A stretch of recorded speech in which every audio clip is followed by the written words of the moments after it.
أعزائي المشاهدين، خبرنا النهارده عن نادي الابتسام السعودي.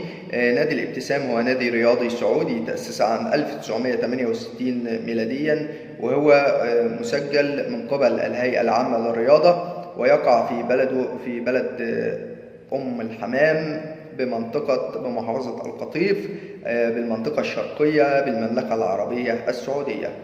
والنادي منشأة تبلغ مساحتها 19,000 كيلومتر، ويضم النادي عدة ألعاب مختلفة بالإضافة إلى كرة القدم وكرة اليد وهي كرة السلة وكرة الطائرة وألعاب القوى وكمال الأجسام والتنس الأرضي وتنس الطاولة والسباحة أيضا. ألوان النادي يلعب باللون الأحمر والأخضر والبنفسجي، وأيضا تأسس عام 1388 هجريا. البلد السعودية، الملعب أم الحمام بالسعودية.